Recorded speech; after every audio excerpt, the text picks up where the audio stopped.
noite, irmãos, paz do Senhor a todos. Muito bom poder olhar para o rostinho de cada um de vocês de forma definida. Estou brincando. Mentira, gente. Estou brincando. Brincadeira. Consegui enxergar as horas ali perfeitamente. Aí, na hora da leitura bíblica, passou fazendo ali o texto, eu consegui ler. Dali que eu estava, consegui ler isso. Já não acontecia desde janeiro, pelo menos, né? Então, muito bom. Muito bom. Isso é uma das coisas que aconteceram nesse tempo, né? Muita coisa rolou. Meu sogro passou pelo Conselho Pastoral essa semana. Foi o primeiro evento que eu fui já com meus novos olhos, né? De falar, eu fui até um que examinou meu sogro, né? Uma coisa bem estranha, né? Geralmente é o contrário. Já vi pastores que o sogro estava na mesa, mas não candidato no ministério, é o contrário. Mas muitas das coisas do jeito que a gente não entende muitas vezes, mas a vontade dele sempre prevalece, graças a Deus. Se você vamos abrir suas Bíblias, no Evangelho de Mateus, e a gente vai ler do versículo 27 até o 31. Aí você vai olhar para mim e vai pensar, Mateus 27, 27 a 31. Você vai ver esse texto, a gente vai estar lendo esse texto, e de repente você vai pensar, mas, Lucas, como é que a gente consegue aplicar esse texto na nossa vida? O que esse texto tem de importante ou de relevante para a vida prática da igreja? O que você vai ver esse texto? É um texto bem pesado, por assim dizer. É difícil até de falar o que acontece aqui, né? Mas a gente precisa lidar com isso, porque faz parte da palavra de Deus. Diz assim a partir do versículo 27. Logo a seguir, os soldados do governador, levando Jesus para o pretório, reuniram-se em torno dele toda a tropa. Tiraram a roupa de Jesus e vestiam com um manto escarlate. E tecendo uma coroa de espinhos, a puseram na cabeça dele e colocaram um caniço na sua mão direita. E ajoelhando-se diante dele, zombavam, dizendo: Salve, Rei dos Judeus! E cuspindo nele, pegaram o caniço e batiam na sua cabeça. Depois de terem zombado dele, tiraram o manto e o vestiam com as suas próprias roupas, e então levaram para ser crucificado. Vamos orar mais uma vez? Pai, te agradecemos, Pai, por esta noite, te agradecemos por esse momento de culto. Pedimos que o Teu Espírito abra nossas mentes, nossos corações, para que nós possamos, Pai, entender essa passagem de uma forma que possa ser prática no nosso dia a dia. Que através do sacrifício do Teu Filho, que através desse sacrifício a gente pode estar aqui reunido, e é isso que nós vamos relembrar hoje. Mais uma vez eu te agradeço, em nome de Jesus. Amém. Bom, como os irmãos viram, essa é uma passagem muito conhecida da palavra de Deus. É um texto muito pesado, né? Até porque, se eu não me engano, ó, seguindo a sequência do texto, nós estamos aqui já no final do Evangelho de Mateus, bem no final mesmo. Eu sempre estou falando isso há muito tempo, né? Porque quando a gente entra no capítulo 26 de Mateus, já é praticamente o final, porque são 28 capítulos, né? E aqui a gente está no 27, então o final está bem próximo dele. E quando a gente percebe tudo o que acontece, não sei quantos irmãos já perceberam a sequência do que está acontecendo aqui, desde o capítulo 26 até agora, aconteceram muitas coisas. E se a gente parar para pensar aqui, nós estamos vendo os últimos momentos de Cristo, praticamente. Nós estamos vendo as últimas horas de Cristo na Terra. E é importantíssimo para a gente pensar nisso aqui, né? Porque a gente está percebendo que na semana passada, o Senhor Cristo naturalmente deu o texto de Jesus sendo condenado à morte. E isso que aconteceu com Jesus, Mateus não registra muito detalhe do que aconteceu em relação ao seu açoite, ao seu sofrimento, como é que foi, como é que não foi. A gente tem um vislumbre disso quando a gente vê o filme lá, A Paixão de Cristo, né? Aquela coisa bem densa, bem sangrenta.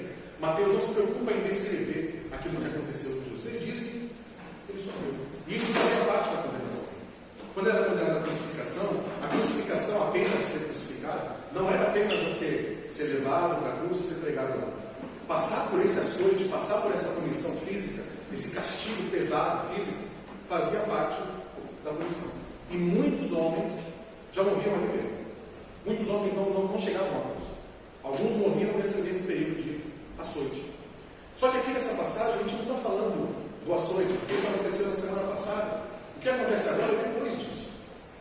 Jesus, imagina aqui todo ensanguentado, todo machucado, ferido e cansado. Eu digo cansado porque os irmãos se lembram do que aconteceu desde o capítulo 26 até agora? Muita coisa. E em nenhuma dessas passagens, Mateus diz: Jesus descansou, ou Jesus dormiu. Então, pela lógica, o que a gente entende? Do Getsemane até aqui, Jesus está pronto. Ele não descansou um dia, não descansou nada.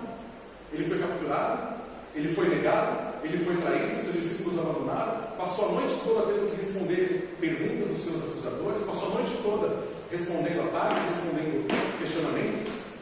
Quando virou a madrugada, foi condenado, foi açoitado. Jesus estava aqui em só pó, estava cansado, e sangrando, todo machucado, né? Certamente Jesus não estava passando bem. Seu corpo já estava enfraquecido pelo cansaço, talvez com fome. Não sei quantos de vocês aguentariam isso, né? Passar por ir para um jardim, que é o Getsemane, né? Orar, estar ali com contato com Deus, ser capturado, ser preso. É um cansaço físico e emocional também. Jesus foi traído, foi negado, seus discípulos que estavam ali com ele desapareceram.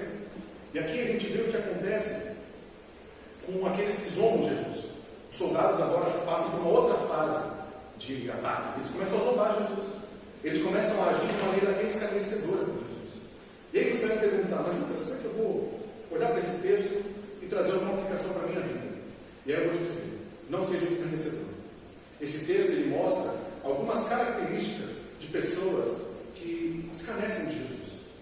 De pessoas que aparentemente parecem ser servos de Cristo, mas na verdade não são. Ou até mesmo pessoas que não se preocupam em parecer. E muitas vezes nós somos escarnecedores do Evangelho. Muitas vezes nós escarnecemos de Cristo. E em muitas maneiras, muitas vezes a gente se iguala até a esses soldados aqui, que zombam de Cristo. E a gente vai falar um pouco mais sobre isso. Primeira característica de uma pessoa escarnecedora, eu vou citar 3 aqui, né? Claro, Batista, acabei de vir no Concílio Batista, então tem que pegar que nem Batista, né? São 3 pontos. Primeiro tipo de pessoa que a gente percebe aqui, a primeira característica de um escarnecedor é que uma pessoa escarnecedora, ela é uma pessoa cuja adoração é fictícia.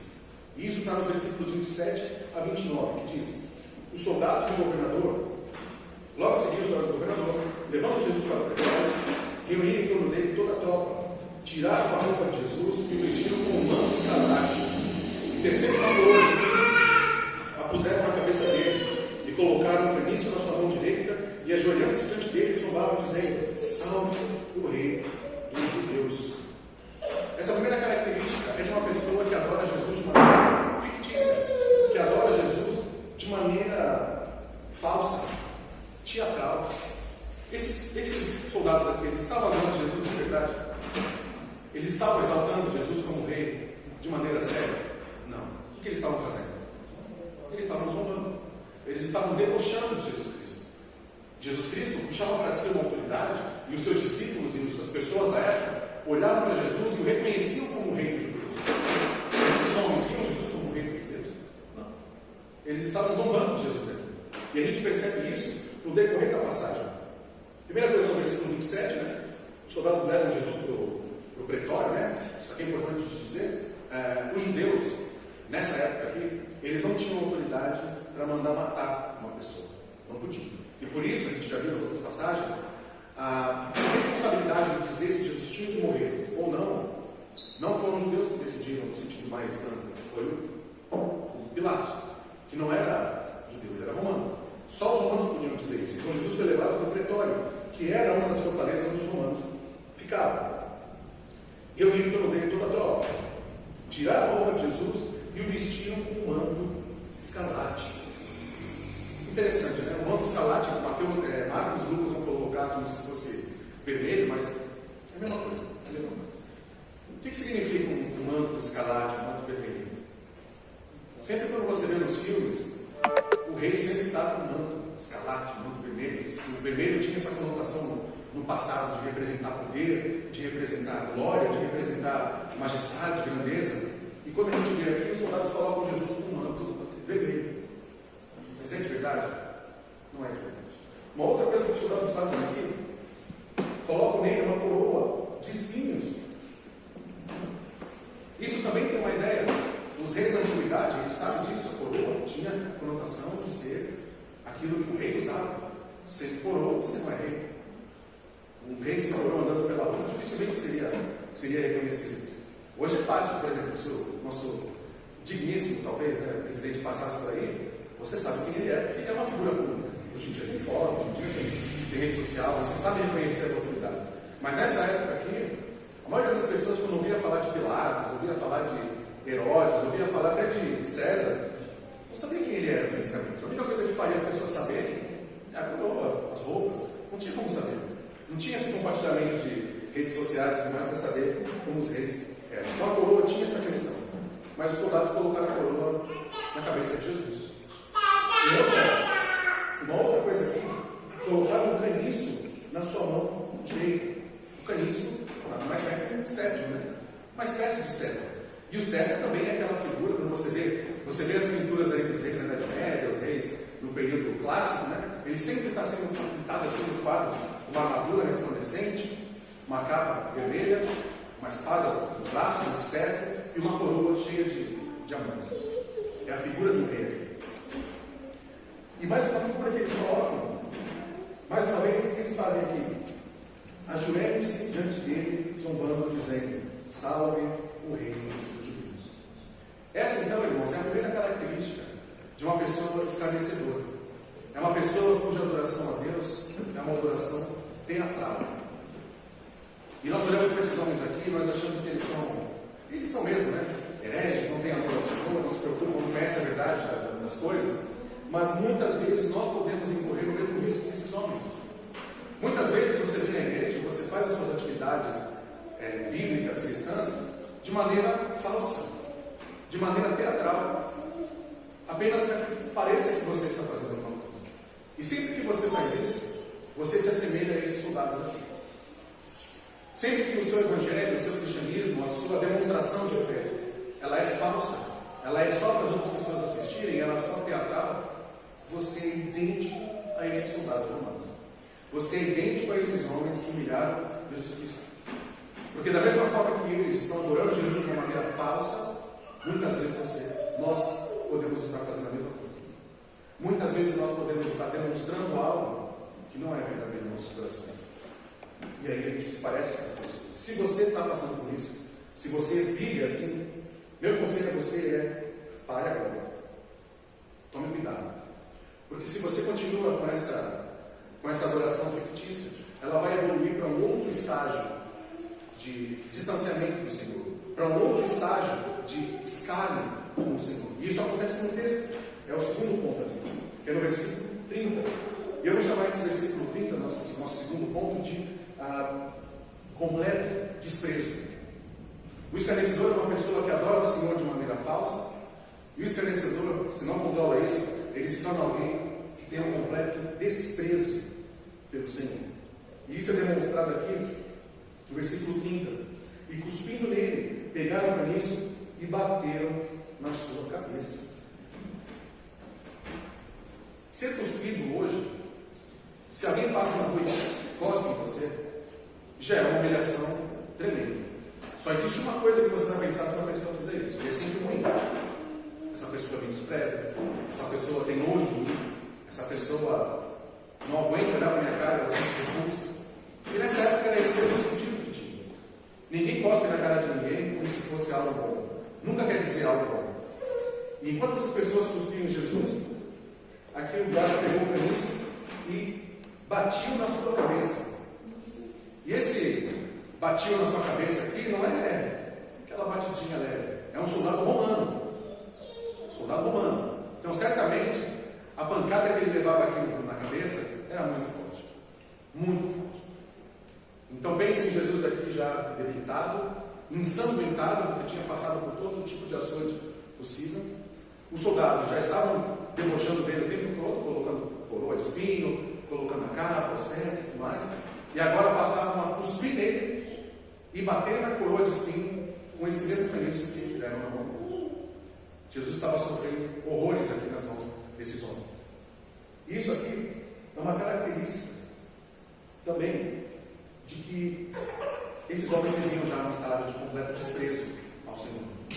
E por mais que a gente olhe para esses homens e veja isso de forma absurda, muitas vezes, se nós não controlamos a nossa adoração falsa, ela nos leva a um desprezo total ao Senhor. E vocês podem conhecer muitas pessoas assim. Pessoas que vinham para a igreja de maneira falsa, vinham aqui e realizavam suas atividades de maneira sem compromisso, apenas para parecer alguma coisa, e de repente essa falsidade virou um desprezo real pelo Evangelho. Porque ninguém consegue mentir para si. Você pode enganar as pessoas por muito tempo, você pode se enganar por muito tempo, mas você não vai conseguir mentir. Não tem como. E se você vive uma adoração falsa, isso vai te levar a um desprezo. Não se engane. Se você passa por isso, se você vive dessa forma, achando que consegue enganar as pessoas, eu falo isso porque é uma reflexão que muitas vezes eu mesmo tenho que fazer. Todo cristão deve fazer essa reflexão. Para pensar. Por que eu estou fazendo o que eu estou fazendo? Por que eu estou de fato indo à igreja? Por que eu estou servindo na igreja? Qual é o meu real comprometimento com o Evangelho? Será que eu sou comprometido de fato? Ou será que eu faço isso apenas por visibilidade? Todo cristão deveria ponderar sobre essas questões. Porque se você faz de maneira falsa, isso te leva a um desprezo ao Evangelho. Porque isso passa a ser então algo corriqueiro, passa a ser algo quase que automático. E esses soldados aqui fizeram isso. E então nós temos uma outra questão que acontece aqui, eu chamaria desse terceiro ponto, que é o versículo 31. E aí eu chamo essa terceira característica de eliminação definitiva, que diz, no 31, depois de terem zombado dele, tiraram o manto e o vestiram com suas próprias roupas, então o levaram para ser crucificado. E aqui nós chegamos à terceira etapa do escárnio, e uma sempre puxa a outra. Essa última aqui eu chamei de eliminação definitiva. Perceba que eu tenho que traçar uma ordem lógica aqui de escárnio, ou de afastamento do Senhor, que começa com uma adoração falsa, leva você a um desprezo completo, e esse desprezo completo também, se não controlado, se não tratado, leva você a uma eliminação definitiva de Jesus na sua vida. Isso se comprova, isso se mostra aqui, quando os soldados zombaram dele, tiraram o manto, o vestiram e levaram para si. Não havia mais, esses homens não estavam mais preocupados com Jesus, não sabiam quem ele era, não estavam preocupados se seriam salvos, se não seriam salvos, eles nem conheciam o Evangelho. Então eles afastaram Jesus de suas vidas de maneira completa. E mais uma vez, irmãos, nós conhecemos pessoas que fizeram isso também. Pessoas que começaram adorando Deus de forma falsa, depois passaram a desprezar as coisas de Deus, as coisas da igreja, mas em dado momento abandonaram por completo o Evangelho. E algumas delas não retornaram. Algumas ainda podem retornar, claro. Sempre há chance de retornar. Mas esse texto faz a gente pensar sobre isso. Será que nós somos escarnecedores também? Será que a nossa adoração ela é verdadeira, é falsa? Será que nós estamos de fato preocupados com o que o Senhor pensa de nós? Ou nós fazemos as atividades da igreja de maneira repetitiva? Somente para parecer que somos alguma coisa? Isso tem que fazer a gente pensar nisso. E agora, para a gente pensar mais um pouco agora, trazer algumas aplicações. A primeira delas é que nós devemos lembrar sempre do Salmo 1. O que diz o Salmo 1, versículo 1? Esse é um clássico aí das igrejas, é sempre muito comentado. O Salmo 1 diz: bem-aventurado é aquele que não anda no conselho dos ímpios, não se detém no caminho dos pecadores, nem se assenta na roda dos escarnecedores. Ou seja, nós como cristãos não podemos nos associar com essas pessoas. Não podemos estar caminhando nos seus caminhos. Porque se nós caminhamos com escarnecedores, caminhamos com pecadores, a tendência é que nós viraremos um deles. Creia nisso, não acredite nisso. Eu vou citar alguns exemplos da minha vida, mas isso pode ajudar um pouco a iluminar. Não fui eu, tá? Foi um amigo meu. Geralmente quando fala que é um amigo, a pessoa pode pensar, que amigo, você está falando de você, mas eu não estou falando de mim, é um amigo meu mesmo. Ele queria namorar uma moça. Eu olho, ele começa a falar, olha sempre para a câmera com medo de ninguém vê. Ninguém vê. Os irmãos não veem isso aí, eu fico mal chateado. Dá 3 visualizações do vídeo lá. Assistam o vídeo. Um amigo meu, ele queria namorar uma menina, né? Só que tinha um detalhezinho muito pequeno nessa questão. A moça não era cristã. Um detalhe, né? E eu falei para ele, né, eu e os outros colegas, né? Cara, não faz isso. Não faz isso, a menina não é crente. Poxa, não vai dar certo isso. Então não vai dar certo. Eu sei que não vai dar certo. Se der certo, é porque Deus é muito misericordioso. Ele é mesmo, ele pode fazer dar certo. Mas não fica contando com a sorte. Faz a coisa do certo. Você não tem compromisso com essa menina. Você não casou com ela. Sai fora. Ele disse, não, mas eu sou crente. Então eu vou trazer ela para a igreja. Foi daí que eu fui a frase que eu sempre falo para todo mundo, já falei até para o meu cunhado uma vez, falei, não existe namoro evangelístico. Não existe. Se você é cristão e você namora uma pessoa não cristã, a tendência natural não é que você vai levar ela para o evangelho, mas na verdade ela vai te puxar para fora do evangelho. 99% dos casos é isso que acontece. E isso se aplica muito a essa questão aqui dos salmos. Quando você se assenta na roda dos escarnecedores, quando você caminha com os pecadores, a tendência natural é que você que vai ser puxado por ele, não é você que vai trazer ele, mas eles que vão te puxar. O seu trabalho com os pecadores é um trabalho evangelístico. Você chama, você convoca, você convida, mas nunca se associa, nunca se identifica com eles. Então, o primeiro caminho para que você não seja um escarnecedor aqui, como esses soldados romanos eram, não ande com os escarnecedores. Não caminhe nos seus caminhos, não trilhe nas suas veredas. Claro que isso é meio inevitável no mundo de hoje, no trabalho, na profissão, a maioria do mundo não é cristã, mas existe um limite entre a nossa relação. Você não pode ser bem radical, isso que eu vou falar agora, mas se irmãos me perguntam. É impossível você ser amigo íntimo de um não cristão. É impossível. Nunca vai dar certo. Você pode até tentar. Você pode ser um grande amigo seu, mas não é uma amizade profunda. Nunca vai ser. Porque aquilo que te deixa mais feliz, ou aquilo que te dá mais significado, que é ser cristão, é algo que não é compartilhado com essa pessoa. Ele não entende. É impossível. Então, quando você entende isso, você passa a não ser um escarnecedor. Você passa a ser uma pessoa que de fato entende qual é o seu papel no reino de Deus, qual é o seu propósito dentro do cristianismo, dentro da igreja, dentro de todo o plano de salvação. Então você não age como esses soldados agiram, adorando a Deus de forma falsa. Até a sua adoração, ela passa a ser mais sincera, porque você entende quem é você e qual é o seu propósito quando serve de Deus. O segundo ponto aqui, é claro, a gente falou do Jesus sofrendo e tudo mais, mas a gente não pode esquecer que o foco do texto não são os soldados, o foco é Jesus Cristo, a história é sobre Jesus. E a gente tem que lembrar que tudo isso é um ato de amor. Jesus sofreu todas essas questões por amor a nós.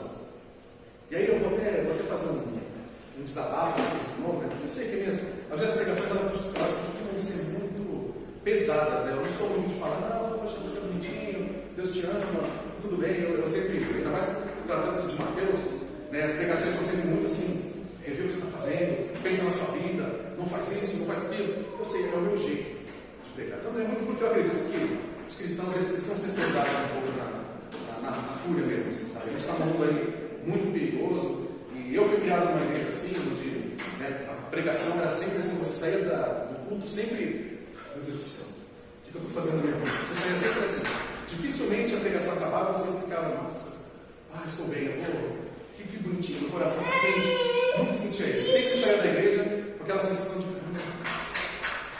preciso mudar, e acho que inconscientemente eu acabei adotando esse mesmo estilo de caramba, a pregação tem que ser um momento onde aquele que está ouvindo, ele precisa de alguma forma, ele precisa refletir naquilo que ele está fazendo no Evangelho. Tem que ser uma forma dele, até mesmo ficar chocado algumas vezes. Poxa, tem que parar e pensar. Mas eu vou.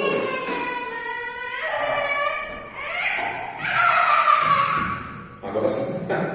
Mas eu vou mudar um pouco esse estilo agora e fazer você pensar que isso tudo que aconteceu é um ato de amor. Nós estudamos hoje no EBD a respeito a gente falou um pouco a respeito da natureza pecaminosa, né? Nós nascemos em pecado, nós somos pessoas cuja natureza já é condenada, quando a gente nasce, nós já somos marcados e manchados pelo pecado, mas ainda assim, há em nós parte da natureza de Deus, no sentido que há uma imagem e semelhança de Deus, nós temos atributos que Deus também tem. E se nós estamos aqui hoje, eu sou levado a crer que o sacrifício de Cristo foi por você também, foi por nós, por todos nós. Então, ao mesmo tempo que nós não somos tão importantes assim, que já nascemos em pecado, por outro lado, somos importantes também, porque Jesus Cristo sacrificou por nós. Não é mérito nosso, é mérito sempre de Cristo. Ele é o herói da história, não somos nós. Nós não merecíamos esse ato de amor, mas nós recebemos. E olhando para esse texto, eu queria que os irmãos observassem esse sofrimento de Cristo, essa dor que Jesus Cristo passou, essa privação que Jesus passou, e olhasse para a sua vida mesmo, pensando, caramba, será que eu tenho correspondido a esse sacrifício? Será que, se fosse eu no lugar de Jesus, já não teria desistido? Morrer por um bando de cabra safado aí? Jesus não pensou isso em nenhum minuto sequer. Ele foi e cumpriu a vontade do Pai. Tem um filme, eu tento não falar, mas é difícil. Tem um filme que se chama O Resgate do Soldado Ryan. Já viu esse filme? Poxa, filmaço, guerra. Depende, né? Se você não gosta muito de tiro, meu sogro falou que lá no Rio de Janeiro, quando assistia esse filme, a vizinhança ficava toda assim, né? Porque achava que de repente estava tendo um tiroteio de verdade, né? Porque o filme é assim, é só tiro. É até meio cansativo em algum momento, né? Só tem tiro. Mas a história do filme é a seguinte: 4 irmãos serviram no exército americano. Só que 3 morreram. E um era paraquedista, então ele caiu bem no meio do campo inimigo lá na França, estava perdido. O exército americano, então, ele pede para que um dos capitães ali junte uma equipe e vão atrás desse menino, que é o Ryan. Vamos atrás do Ryan e tentar encontrar e trazer ele de volta. Poxa, imagina essa mãe que perdeu 3 filhos, a gente tem que pegar o 4º filho e trazer de volta. É importante, a gente vai fazer isso. Vamos pegar esse menino ali, vamos trazer ele de volta. Show. Quase todos os soldados que ajudaram a resgatar o Ryan, todos eles morreram. E o Ryan, o filme começa com ele, mas você acha que não é ele, você acha que é outro cara. Mas aí o filme mostra que ele envelhece e ele vai visitar o túmulo daqueles soldados que deram a vida para salvá-lo. Né? E aí ele fica naquele dilema, ele começa a chorar, o velhinho ali, né? Chorando e tal. Eu falei que orou com os manos, não é isso? O senhorzinho fica ali chorando, com a sua esposa, seus filhos do lado. Aí ele pergunta para a esposa dele assim: amor, eu fiz para merecer esse sacrifício. Esses homens aqui, eles morreram e eu estou aqui, eles morreram por mim, eles morreram para me salvar. Eu fiz a vida valer a pena? Valeu esse sacrifício todo? E ela diz que sim, claro. A esposa vai falar que sim, óbvio. Mas é uma pergunta que todo cristão devia fazer em relação ao sacrifício de Cristo. Sempre quando você se olha no espelho ou pensar na sua vida, você tinha que fazer a mesma coisa. Será que eu estou fazendo por onde? Será que eu estou usando o sacrifício de Cristo apenas como um pretexto para sair por aí fazendo bobagem? Já não salvo mesmo, vou fazer um monte de besteira. Será que você está usando a graça como se fosse algo simples? Quando você parar para pensar na sua vida, faça como o Ryan, né, do filme. Pense: eu estou fazendo por onde? Jesus Cristo morreu por mim, e será que eu tenho dado o devido valor a isso? Será que eu tenho entregado a minha vida a Cristo de maneira correta? Será que eu tenho evangelizado de maneira correta? Eu tenho orado pelas pessoas? Eu tenho lido a palavra? Eu tenho vivido de maneira ativa no reino de Deus? Se não, eu sugiro que você repense. Todos nós repensemos isso. Então, é isso, irmãos. Eu tinha algumas coisas aqui a mais, mas acho que eu fugi muito do que o texto propõe. Então eu vou me ater a resumir nessas 3 aplicações que a gente falou. Primeiro, não se associe com os escarnecedores. Se você fizer isso, provavelmente você vai fazer que nem esses soldados fizeram, de adorar Jesus de maneira falsa, tirar Jesus da sua vida de maneira a detestá-lo, a ter repulsa de Cristo. Segundo, lembre-se que tudo isso que acontece aqui no Evangelho, tudo isso que Jesus passou, é um grande ato de obediência a Deus, mas também é um ato de amor. Jesus nos amou e por isso Ele morreu por nós. E outra coisa, terceira aplicação para a gente lembrar: faça por onde? Pelo sacrifício, de maneira a ter gratidão por isso. Você não vai conquistar a sua salvação, você não tem como você lutar para conseguir ser salvo, mas agora que você já recebeu essa grande bênção, demonstre isso para as pessoas. Seja grato por aquilo que você recebeu. Demonstre às pessoas que você é um salvo, não porque você tem algo a alcançar, mas porque você tem gratidão por aquilo que Jesus Cristo já alcançou por você. Demonstre a sua gratidão. Viva de maneira que honre o sacrifício de Cristo, para que assim você não seja um escarnecedor. Amém? Vamos orar mais uma vez. Amado Deus, mais uma vez, Senhor, te damos graça e louvamos ao teu nome. Que o teu amor, o teu carinho, o teu afeto, o teu cuidado nunca se afaste de nós. Sabemos que nós não merecemos tamanho sacrifício, nós não somos dignos de tamanha vocação, mas o Senhor é aquele que faz de maneira que só o Senhor sabe. Só o Senhor entende os critérios, os motivos pelos quais nós somos escolhidos para estar aqui. Mas nós lhe damos graça porque estamos aqui. Muito obrigado. ao ler essa passagem, ao entender essa mensagem, essa passagem das Escrituras, nós vimos o quão distante pode ser o coração do Senhor. Esses homens cujo coração sequer reconhecia o Senhor como Deus. Que o nosso coração não seja assim. Que o nosso coração olhe para o Senhor, olhe para a tua história, olhe para a revelação da tua palavra, olhe para tantos milagres que o Senhor faz ainda hoje e se ajoelhe perante a tua glória. Que diferente desses homens, a nossa adoração não seja uma adoração falsa, não seja uma adoração fingida, uma adoração teatral, mas que seja uma adoração verdadeira ao Senhor. Uma adoração de servos que foram transformados pelo teu Evangelho, servos que foram curados pelo teu amor e que certamente foram separados pelo Senhor para levar a tua palavra. Fortaleça-nos, que mesmo com as lutas, com as dificuldades, com as intempéries da nossa vida, nós possamos lembrar que no céu há sempre um Deus. No céu há sempre um Senhor que cuida de nós e nos direciona. Que teu Espírito Santo, Senhor, seja sempre o nosso guia, seja aquele que nos direciona e nos faz caminhar no caminho que agrada ao Senhor. Eu te agradeço, Pai. Agradeço por cada um dos irmãos que está aqui presente, cada um daqueles irmãos que infelizmente não puderam estar aqui. Que o Senhor esteja com cada um de nós. Te pedimos por mais uma semana, que o Senhor cuide de nós, que o Senhor nos direcione em direção às nossas decisões, que nós possamos tomar decisões e agir de acordo com o que a tua palavra estabelece, para que nós não tomemos as nossas próprias decisões, mas deixemos que o teu Espírito nos guie naquilo que mais agrada ao Senhor. Muito obrigado, Pai. Muito obrigado pelas bênçãos que o Senhor nos dá e muito obrigado pelas lutas que o Senhor nos dá também, porque são elas que nos fortalecem enquanto cristãos. Muito obrigado, Senhor, é que eu te peço e te agradeço. Em nome de Jesus. Amém.